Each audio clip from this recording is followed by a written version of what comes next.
Count function in Excel is very useful in many ways. So today in this video, I will explain the difference between two very popular count functions in Excel. We will learn it in easiest way possible so that you can apply it in the way you wanted in your work. If you are constantly looking for these kind of small stuff about MS Office apps like Word, PowerPoint, Excel, then you should probably look after our tips and tricks playlist in this channel. There is a lot that you can learn from here.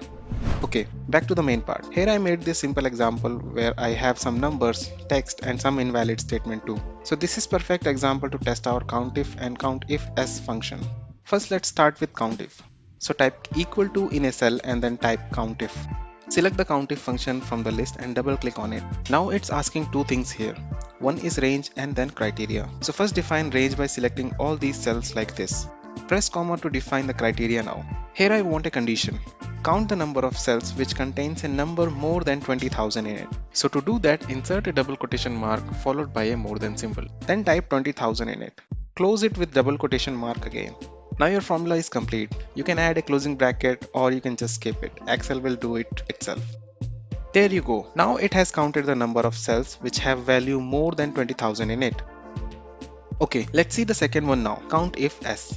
Type equal to prompt the formula in a cell and then type CountIFS. Select it from drop down list by double clicking on it. Now notice how it's asking for input data and condition. Here it says criteria range 1, criteria 1, criteria range 2, criteria 2 and so on. That means we can define multiple range and criteria in this single formula. So let's try that. My first range is from here to here and then the criteria is more than 20,000. Then I will press comma to go to the next definition. My second range is also same from here to here and criteria is less than 70,000. Now I will close the statement with quotation mark as we did before and add a closing bracket to it. This will complete our formula.